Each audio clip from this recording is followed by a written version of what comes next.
I don't know about you, but I've been paying attention to the stock market, and it seems like every day, every week, it keeps going up. So what I measure and what I look at is the S&P 500.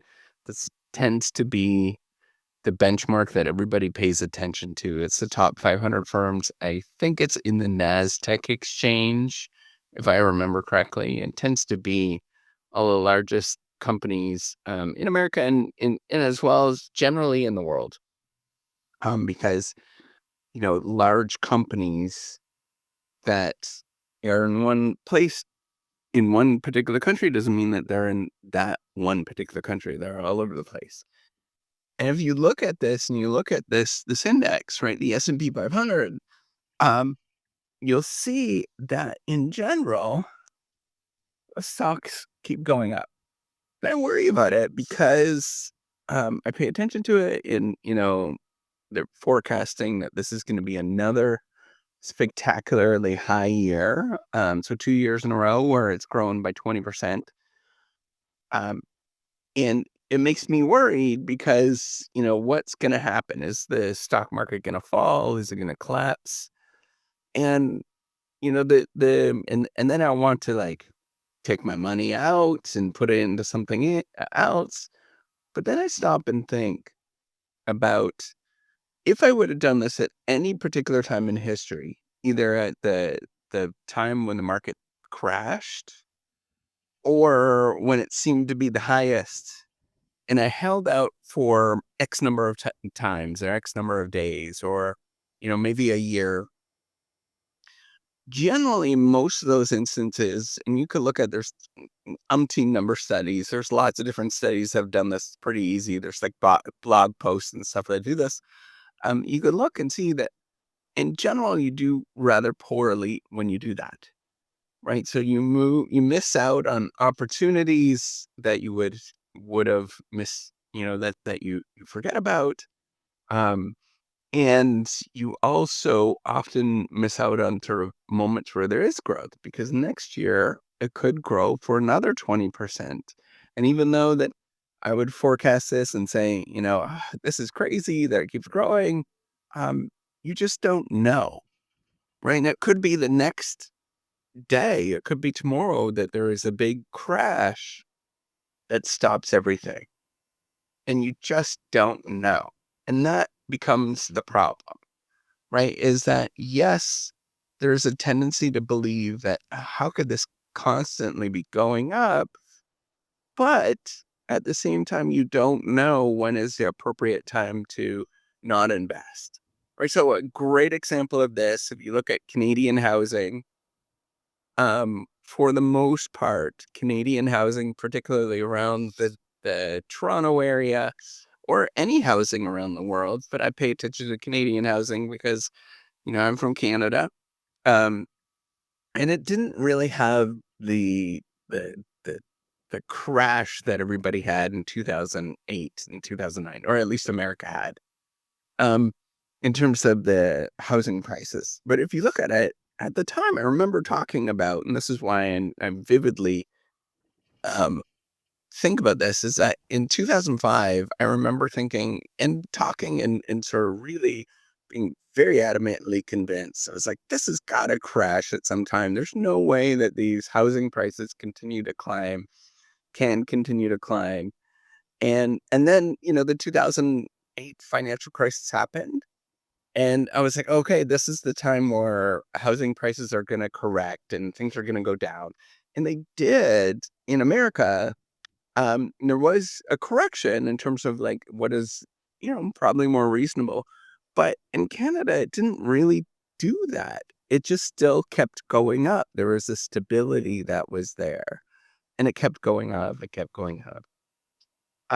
And today, the house that we sold, we lived in Canada in a small village, small town, um, that was 2 hours from Toronto. And at the time, I used to say it was down and out in St. Thomas. If you know where St. Thomas is, it used to be mostly automotive manufacturing town. And in 2008, the automotive industry got really hit. So lots of people lost their jobs. There was super high unemployment. I think it was like a quarter of our street at the time was unemployed. It was really, really depressing. Um, and we sold our house. We sold it for 200 and I think it was $224,000 at the time. And I was like, this is the best we could possibly get. Now, our house, that very same one, I look up online every once in a while, even though that I thought everything would correct and, that it would be, housing prices wouldn't grow that much. That house is worth like $800,000 today. And that's like 11 years later. So my point is that you can't plan anything. You don't know, even though that, rationally you might think about something and say like, hey, this is gotta happen. It doesn't have to just gotta happen. Right. I look at things like Bitcoin, for example. I think Bitcoin is and everybody that I talk to that is pretty good with investing and has a boatload of money, they all say stay away from Bitcoin. Uh, but at the same, I don't have any money in it, so just for your thoughts. But if you look at it, you know, it still keeps going up, right? And you can look at it and say like, this is insanity, which it likely is. But you don't know when is the last moment when that insanity is going to stop.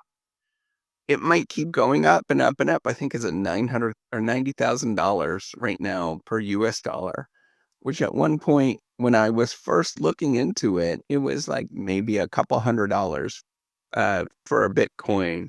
I was like, I'm not going to put my money in that. That's kind of really risky. I would have been a quadrillionaire by now if I would have put, $10,000 into this. I would have been very, very wealthy. But you don't know. There's no amount of forecasting the future, and you just do your best. And your best is often just playing the steady, investing slowly, slowly, slowly over time in things that are relatively well proven, that we understand, and that will continue to likely go up. And you just don't know if this is high.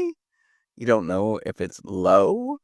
There's just no amount of knowing. And the only thing that this is the only thing that is that in the long run, and I mean very long run, 20, 30 years, that things continue to grow. And you don't know how much.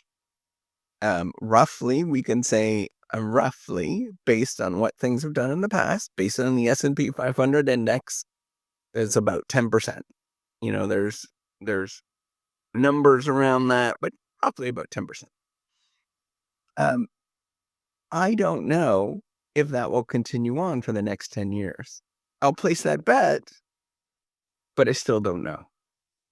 And that's what you have to sort of deal with, is to know that, you place your bet on the fact of what happened in the past, and you continually, slowly grow over time, not predicting any timing, not trying to sort of game anything, but just go slow, one step at a time, and try to avoid looking at all of the, oh, this is high or this is low, or, you know, that there is something crashing, or, this is blowing up.